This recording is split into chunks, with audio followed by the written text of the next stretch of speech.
Welcome, everybody, to Cup with GUP on this beautiful Thursday, August 12th, 2021. Good to see you guys again today. We're going to talk a little J.R. Smith, Field of Dreams, PGA, ownership review and schedule look ahead, and then a little NFL Thursday night showdown, or actually Thursday night main slate, 2-game slate tonight for us. I will give you my thoughts and plays on that, and then we'll wrap it up and get out of here.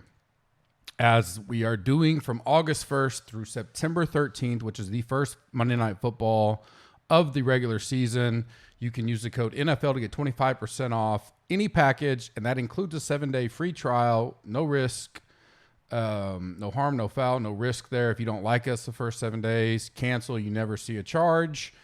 Everybody that is a new subscriber in that time period, or if you are a current main content subscriber and you want to upgrade now, you can upgrade, and anybody that's new or upgrades will be tossed into a drawing. We'll be giving away tons of stuff. I'm going to get the list going starting next week, show some pictures on Twitter and stuff like that of things that we're going to give away that whole NFL kickoff week. If you are a current subscriber and want to upgrade, DM me on Slack in the GC Warrior Room or Twitter, and I will get you your GC loyalty code to upgrade. Rate and review us on iTunes. That always goes a long ways. I will be giving away free stuff, so you don't even have to be a member the week of the NFL Week 1 kickoff week. So do that now, and that'll get you in the drawing. If you don't remember if you've done it or if it's been forever, just go ahead and do it again. Doesn't ever hurt. Like and subscribe on YouTube. Like this video for me. Make sure you hit that subscribe button. Tell me in the comments the rookie you're looking forward to most this weekend. So I know preseason technically started last week, but it was only one game. Now we basically get every team between tonight and Sunday, with 2 games tonight, I think 3 or 4 tomorrow, 9, I think Saturday, and then 1 game on Sunday. So tell me the rookie you want to see most this weekend. I will do some giveaways. I'll give you all today and tomorrow. So I'll do those giveaways Monday on Cup with Gup, actually.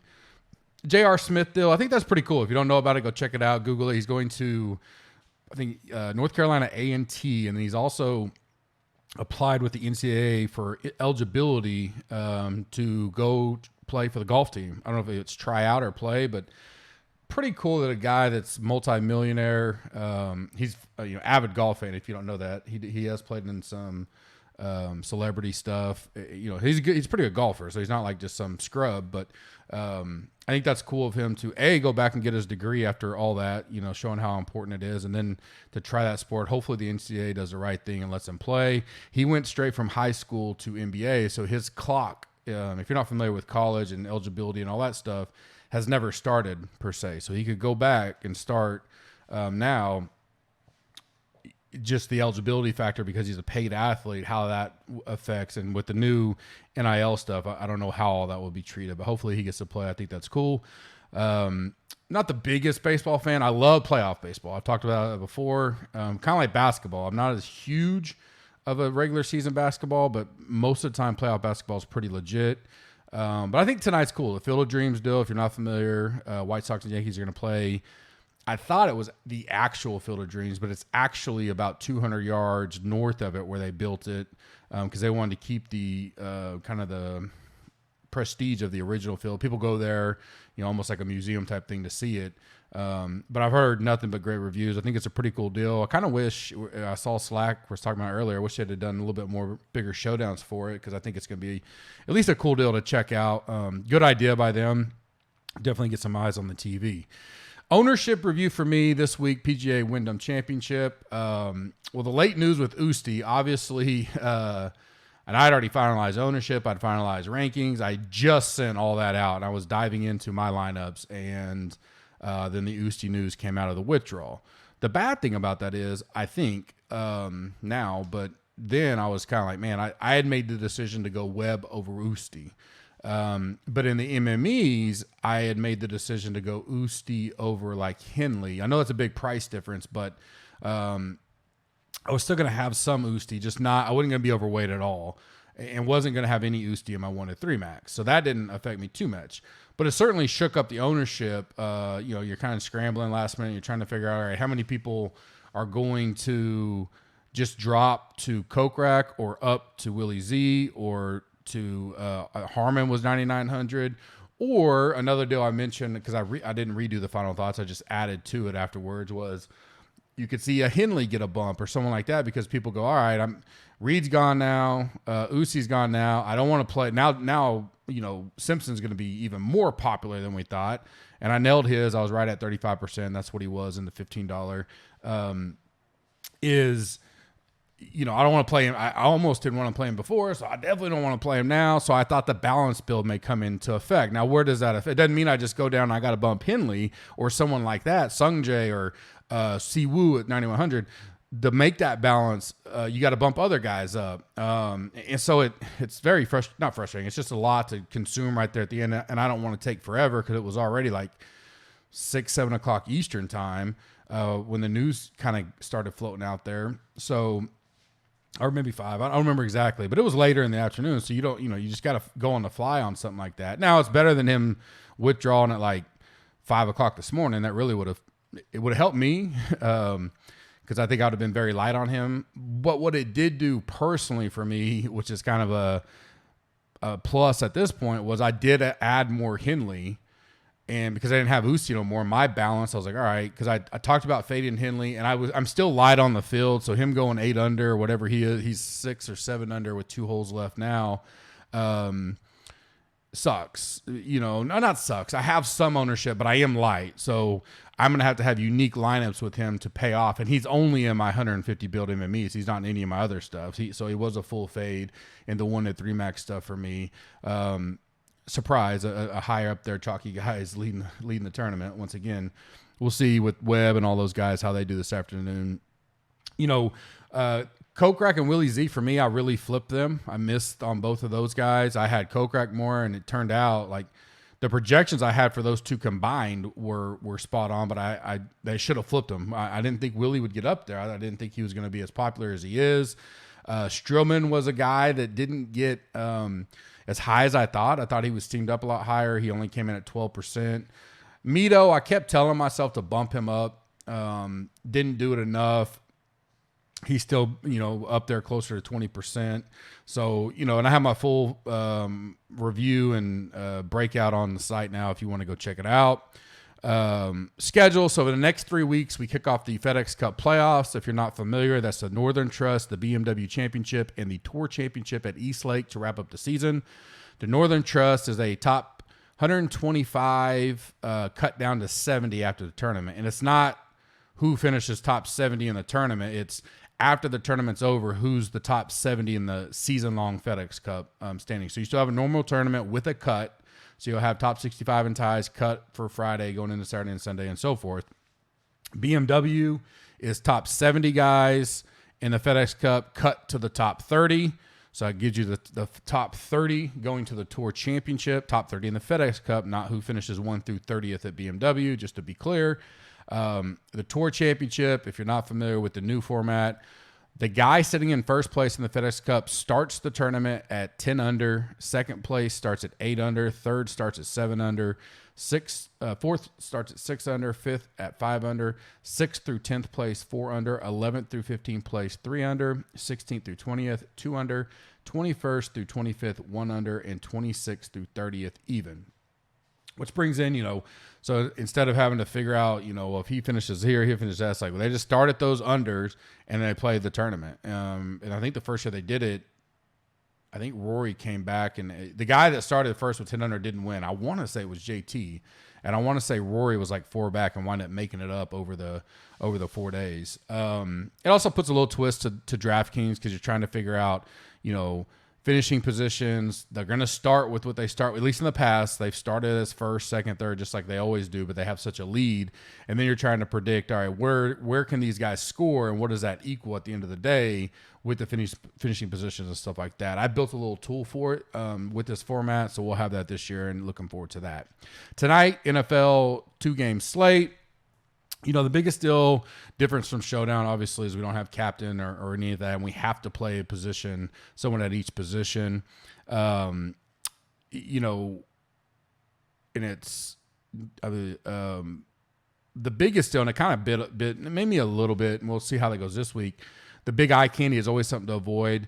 The one caution to that, and I kind of threw it out a little bit last week, is there's a lot less preseason games. So I do think you're going to see more of quote unquote starters. Maybe not this week, but definitely week 2 and 3. It's not like we have a 4 and 5 game preseason anymore. So like last week, Chase Claypool was kind of the difference maker. He was 4 or 5% owned in most of the big MME stuff. And really was the difference in, I didn't have any of them. And my best lineup, it was a 1v1. The guy that had Claypool, and I think I had Dobbs in that one, and the rest of our lineup was exactly the same. But I say avoid the eye candy tonight to an extent, right? I mean, it really is advantageous to be near Twitter or the GC Warrior Room looking for last-minute news. Like I said last week, the NFL is not required to list active and inactives for the preseason. Everyone's still priced the same, so they're all $5,555 tonight. So there's no pricing leverage. And then, so we have the 2-game slate. We have all the 2-game slate. So we'll have the preseason slates, main slate and showdown, Captain Showdown stuff up on the Green Machine. So you can line up, optimize if you want to do that. Pick your player pool, let it do its work. The stacking features for that will be coming here in the next week or two as we approach the the real season. But we wanted to go ahead and throw that 2-game slate up there. But, I still think, guys that may see a few series with the bigger names are, for the most part, fadeable. Quarterback tonight, I think Jones is going to play quite a bit. Belichick's had a, history of playing that second potential string quarterback. Cam's going to start, but I think Jones sees quite a bit. And I think he probably is the top play for me tonight. I think it's him or Heineke. I think both of those guys are two of my favorites. I expect Jones to get a lot of opportunities tonight. Could get a couple touchdowns, and since we have to play every position, I like him. I do like Heineke though. Remember his game versus the Bucs. He's got great rushing upside. He played well in the playoffs against the Bucs. I think he'll get a lot of looks tonight. There's technically a battle between him and Fitzpatrick. I think Fitzpatrick's going to start the season, but Heineke could show something, and I don't hate that play tonight. I don't mind Hurts. He's kind of that name tonight where I'm like, how much is he going to play? But his rushing upside could be huge. One big scramble or a rushing touchdown, could be big, but I think he'll be the name that's popular. So if you're looking to get leverage in the GPP, MME type stuff, I like Jones and Heineke better. I'm kind of fading the Steelers situation. If I was going to pick one, I would pick Haskins. If you're doing a ton of lineups, I may throw a little bit of Dobbs in there just because he has that same rushing upside. But for the most part, I don't like any of the Steelers quarterbacks tonight. So my 2 picks to play tonight are Jones and Heineke.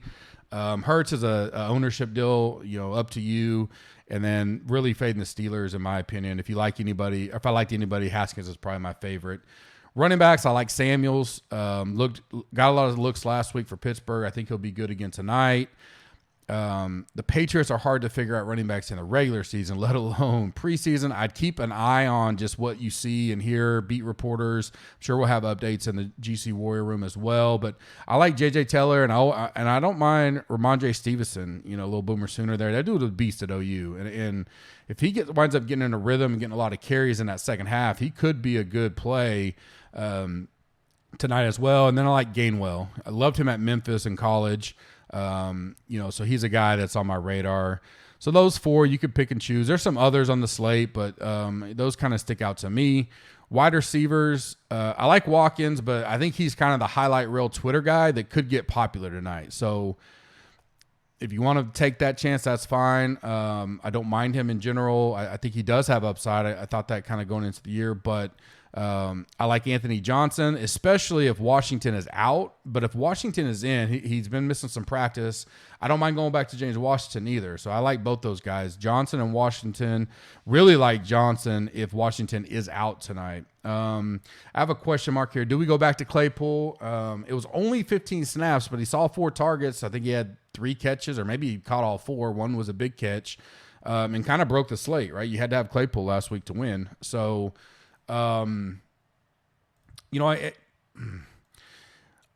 because of the recency bias, he may get some play. And everybody goes, oh, look what he did last week. What if he gets 20 snaps tonight or 25? So that's a toss-up for me because he could get popular. I like Myers, Jacoby Myers. I think he'd be a good play. And then Sims Jr. also is one that's on my radar for wide receiver tonight. Tight end, we have to play one. My favorite's probably the one that I actually played some in Showdown last week. I don't know how to say his name. Freremuth. I don't know how to say it, but Steelers tight end's probably the one that kind of catches my eye. Again, they're all priced the same, so there is no pricing savings or anything like that. You could tight end and defense. I think you could play just looking at depth chart or some beat reporters to see if there's someone sneaky to play in there to give you leverage. But he's my favorite right now. Steelers and Skins at defense, I think are the obvious choices, especially because we don't get a pay down option. But be prepared, they're going to be popular. So, especially with defense, I mean, anybody, especially in a preseason, could have a late turnover, pick 6, anything like that. So, I wouldn't be afraid to play the other defenses, especially in an MME setting, for leverage in the overall lineup. So, that's my thoughts on tonight. I hope you guys enjoy 2 games. I always love watching some football. I will be back tomorrow for Friday's Cup with GUP as we look ahead to the full action this weekend and talk a little bit of updated rankings and stuff like that. Hope you guys have a blessed day and see you tomorrow. Thanks.